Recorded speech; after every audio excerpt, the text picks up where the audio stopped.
during the week I scroll on TikTok. I come across this video of a guy that went to prison. I'm not sure which prison is this. He gets to this prison and then he interviews the different prisoners. But particularly in the section where they are sewing these overalls. Even they were sewing the yellow overalls. You know, the orange ones are for the convicted prisoners. Convicted means they are sentenced. And the yellow ones are for the awaiting prison. No, awaiting trial, sorry. These ones that are still attending court, their cases are still on, but they were denied bail. They serve inside already. Yeah, those ones. So he goes around and ask this one, what are you doing? What are you working here? And what did you do for you to be here? He goes to this one. He says, yes, I was here. What are you in here for? No, for rape. Do you know that rape? He says yes. And do you regret? He says yes. And then he moves on to another one. What's your name? My name is Gugu Dlamini. And what are you in here for? No, I am in here for rape. And do you regret doing that rape? And then he says, no, there's nothing to regret because I didn't do it. Hi, boo.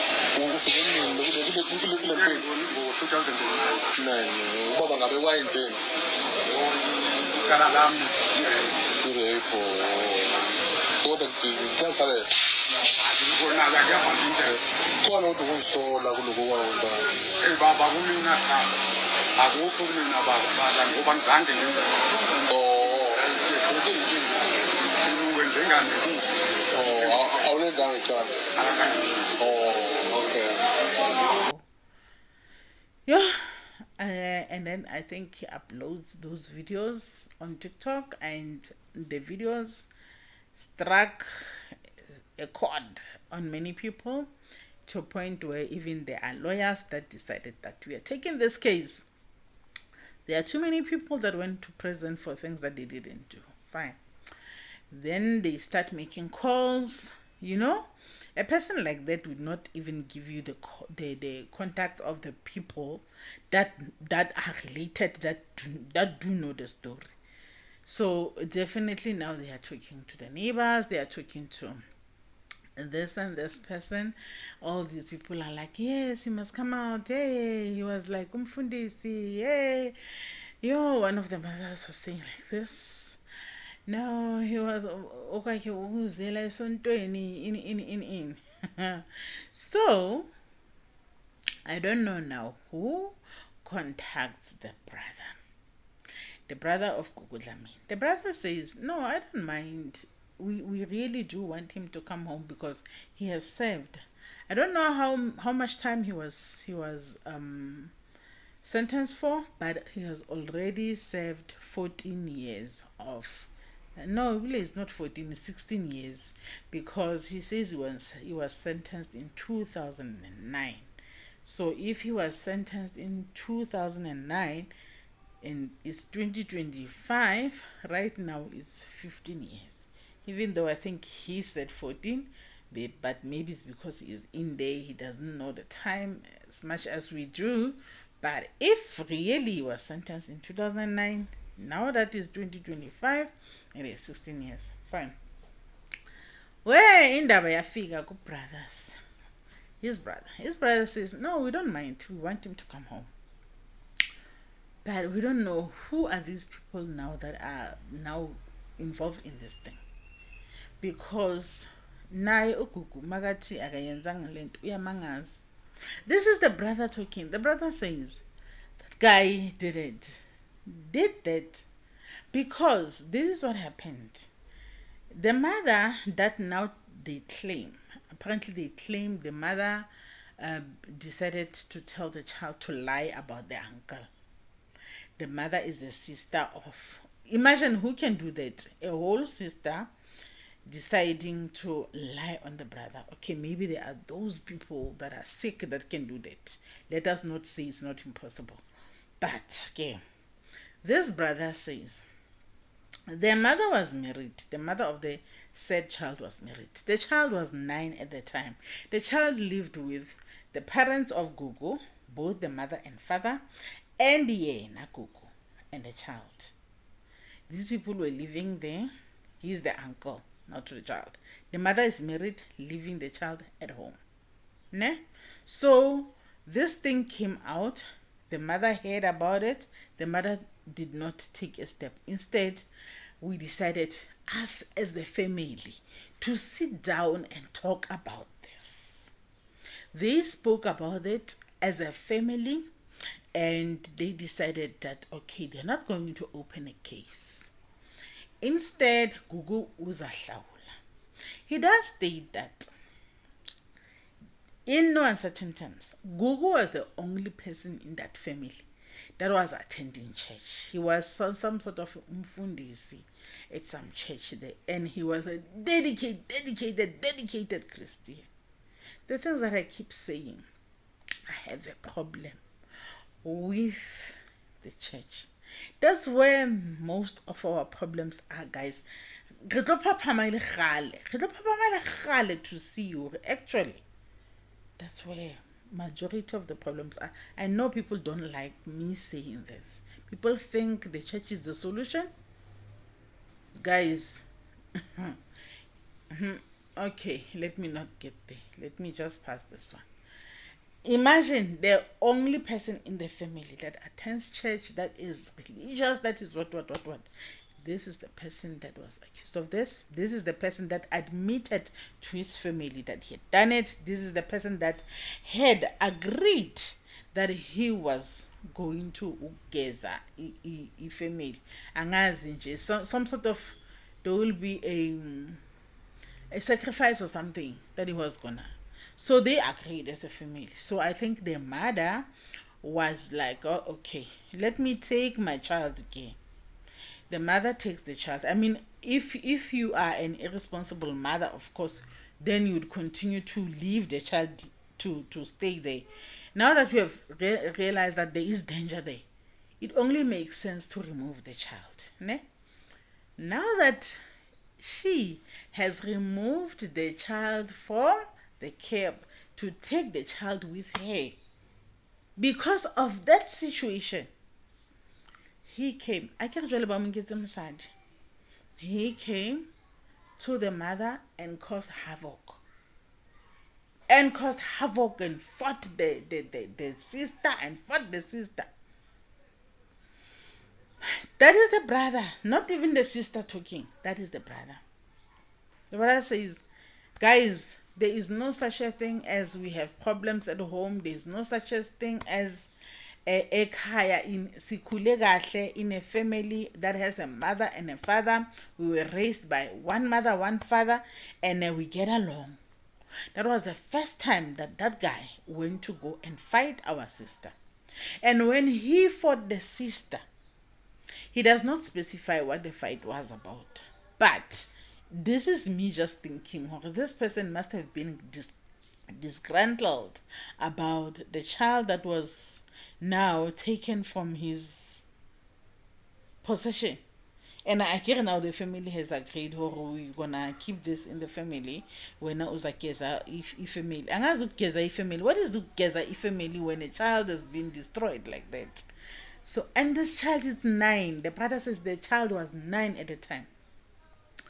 So when the child has now been taken by the mother, he goes to fight the mother, and that's when the mother decides to open a case. They check the child, they find that definitely there was damage to the child. He gets arrested, as he is now serving. Ne? Because they kept this in the family, remember. Now the neighbors, everybody heard, and they heard about what happened, and then they think by Oyasugelo, because they know him to be going to church every day. Guys, the church is the most place that covers the most biggest hyenas. I don't know when are we going to learn that. The worst hyenas are hidden in church. But people would not believe that, because each time you single out a person that is in church and you tell the people what they did to you, you get to be the horrible person. You get to be the cruel person. So this is what happened to the family, because their community doesn't know this was a family issue. Now when they hear that, they suggested, they thought if you can listen to just one female neighbor there, they believe this Gugu guy was the Gugu guy that agreed to his family that he did that. Okay, fine. Now the journalist went to dig, because even the lawyers now went to dig, because now they want to restart the case and what to see the injustices that were done to this guy. I get.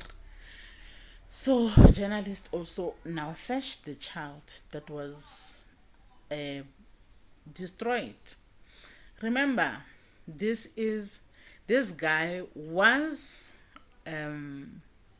sentenced in 2009. So if he's sentenced in 2009, how old is the child? Because now that is 16 years that has passed on top of the 9 years maybe. So the child is about 24, 25 now. Remember, they said the child was made to lie. She's 25, 24, 25, wherever she is right now. Can she still be made to lie even now? You know, the journalist went to interview her. Guess what?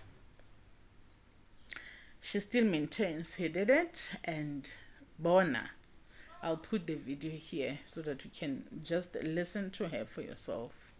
Lena ingiphatha kabuhlungu yokuthi umalume yena uyaphika kuze kuzoba yimanje. Yebo, umalume Gugu kufanele aphume ejele. Yewe usedonsile kakhulu lo mnyaka le aseyidonsile. Kodwa umalume Gugu mina bengikufisa naye ukuthi mangabe yizwa lento, imina uNonhle ngikhona ngiyaphila. Iqiniso lakhe ngicela livume. Kungaze kulimala abanye abantu abasemaceleni babekade bengahlangene. Sasinaye la sesilala khona, sasinaye sobabili. Omunye wayekade engekho. Mina lento le yangihlumeza kakhulu la emphakathini. Ngithukwa ingane zize zilinganise, ezinye zithi zona zinamehla awu3 awu2 lawa ababuka ngawo, elinye lingaphansi enkomeni. Ngoku mina ngizazi kahle ukuthi mina ngenzeka lonto. Ngithukwa le emphakathini ukuthi mina ngabophisa uGugu. Into ayisho njalo ithi mina ngabophisa uGugu, ngangizange ngize ngidlwengulwe mina. Abanye bathi mina ngadlwengula, abanye bathi ngiqamba amanga, njoba kusho namanje ukuthi wayamanga. Umalume Gugu kusho yena uzilwele lakhe iside. Yebo, umalume Gugu angiphiki. Umalume Gugu wayekholwa, waqala wangenisa ePostoli, waphuma ePostoli wahamba eZiyoni, waphuma eZiyoni wangena eWiseli. Ngoba mangaba ngingaphazami wazi waboshwe esonto khona eWiseli. So umalume Gugu ntambama wayengithatha ahamba yolala nami embhedeni wakhe. Ngangilala naye nje ubusuku bonke. Umalume Gugu lento akazange azayenze kumina kube kanye, wayenza kaningi. Engifaka into yakhe yokuchama ngaphambili nangemuva. Bandla sisi, angifuni uqamba amanga, ngifunde esinye isifundo ukuthi mawusukumela ingane eyintombazane wahamba waye emaphoyiseni, kuyaphoqa ukuthi yangoba isikubuhlungu inhliziyo yakho, kodwa egcineni wena oba umuntu omubi. Zikhona ingane la ekhaya zamantombazane ezikhulayo, enye ina 8 years, enye ina 9, ezabafowethu. Kodwa ama ingafiki ithi anti nangu umuntu la ngaphandle udlala ngami. Angiboni sisi ngisangakwazi ukuyikhuluma, ngeke ngisakwazi nje ukuyikhuluma. Senguthula nje ngize ngife, kuze ngigweme ini umphakathi nokukhuluma nabantu. Mina la.